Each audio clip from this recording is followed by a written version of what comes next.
Compartimos información del ámbito internacional. Israel lanzó el mayor ataque aéreo sobre Gaza desde que comenzó el alto al fuego y deja al menos 330 fallecidos. El gobierno de Benjamín Netanyahu ordenó la evacuación de las zonas fronterizas ante una posible expansión de la ofensiva contra Hamás.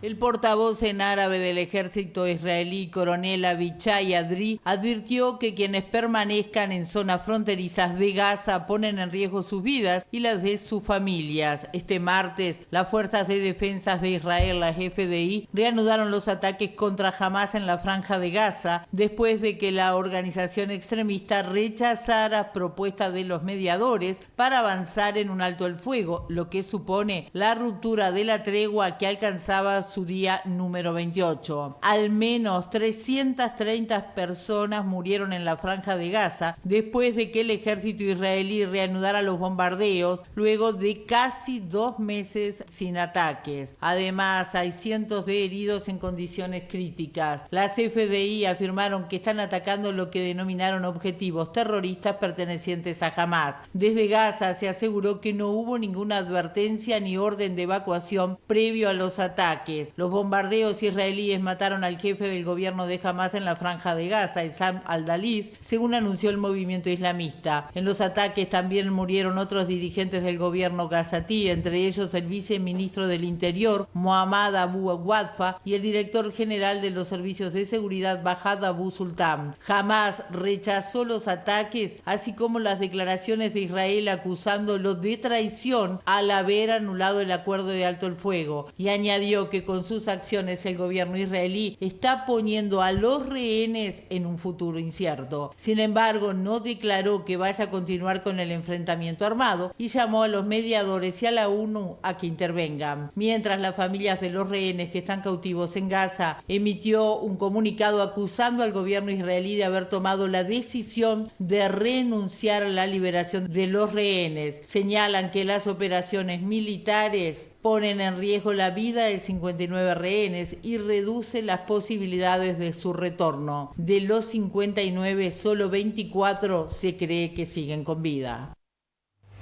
Y para ampliar este tema, vamos a ponernos en contacto ahora con el periodista y analista internacional Claudio Fantini. ¿Cómo estás, Claudio? Buen mediodía. ¿Qué tal, Lucía? Buen mediodía también, Rosario. Un gusto saludarlas. Hola, Claudio. Bien, Claudio, ¿no es pertinente preguntarte los motivos, las razones de este ataque, este bombardeo tan letal en las últimas horas? Bueno, el argumento del gobierno que encabeza Benjamín Netanyahu está en las reticencias que mostraba ya desde hace un par de meses Hamás para seguir avanzando en el intercambio de rehenes por prisioneros palestinos.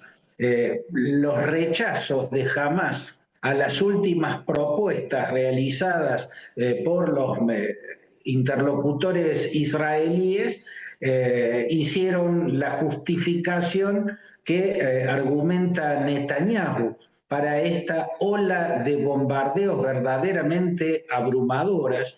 Las autoridades locales señalan que son más de 400 las víctimas fatales. Como sea, está claro que hay cientos de muertos porque no fue un ataque quirúrgico, sino un ataque masivo.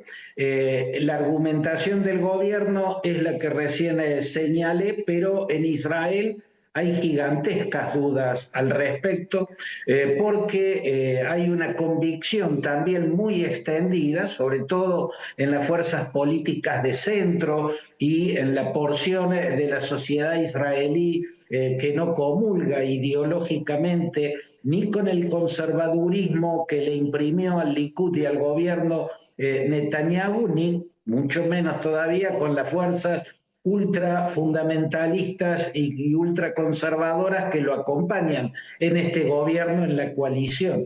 En esas porciones la convicción extendida es que Netanyahu quiere prolongar la guerra, porque si la guerra se termina también su justificación en el poder.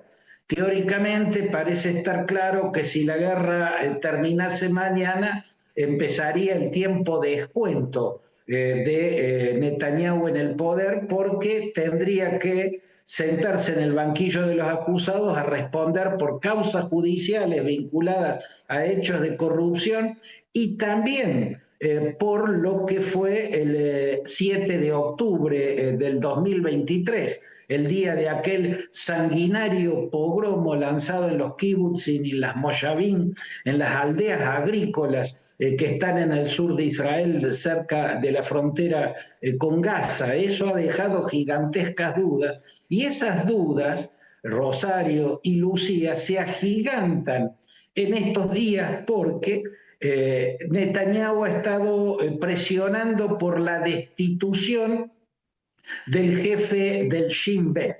El Shin Bet o Shabak es el servicio de inteligencia interno de Israel. Su jefe, Ronen Bar, hace tiempo ya que está distanciado totalmente de Netanyahu, pero en Israel los jefes del Shin Bet no pueden ser puestos y destituidos por un gobierno X, por un primer ministro. Se supone que esos cuerpos de inteligencia también están para proteger a la sociedad de los abusos que pueda cometer un gobierno, o de las corrupciones que pueda cometer un gobierno, o de las traiciones incluso que pueda cometer un gobierno. Por eso en Israel hay 7 décadas de historia que muestran que nunca un primer ministro saca a un director del Shin Bet.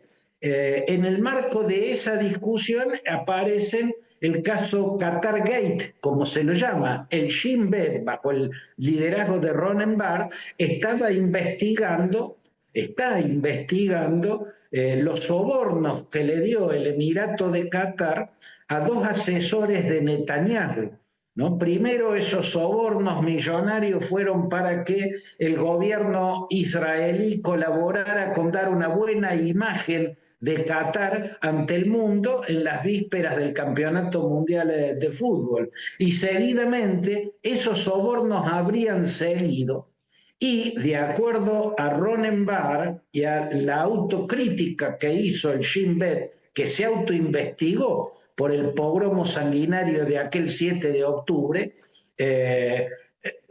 culpándose de muchas fallas, pero también señaló a Netanyahu como responsable de no haber escuchado advertencia de los aparatos de inteligencia que recomendaban atacar a las cabezas, tratar de decapitar, en particular tratar de matar a Yahya Sinwar, que era el líder total en la Franja de Gaza. Y Yahya Sinwar fue el autor intelectual y el responsable máximo del pogromo sanguinario del 7 de octubre del 2023. Y Netanyahu no llevó a cabo ese ataque.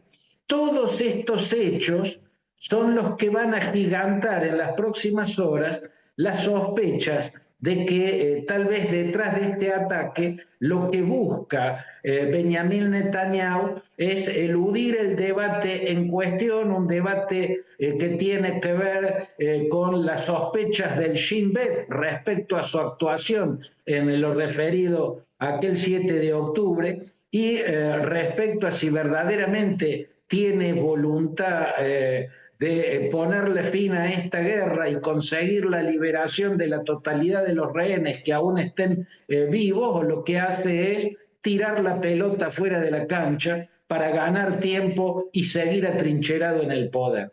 A propósito, Claudio, sí, se agigantan las dudas, también crece la incertidumbre justamente respecto a esto último y sobre las consecuencias que puede tener tras este ataque la liberación de rehenes que aún viven y están en poder de Hamás.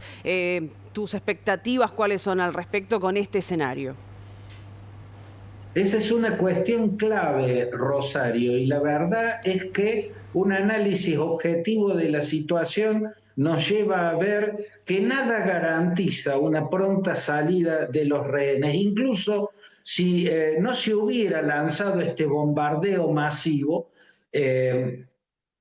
sería impreciso, sería aventurado señalar que la ausencia de un ataque, o sea, si la tregua siguiera vigente, están más cerca de ser liberados los rehenes. Porque la verdad es que no solo a Netanyahu le conviene que esta guerra siga, a Hamás le conviene mantener rehenes en su poder, porque eso es lo que lo preserva.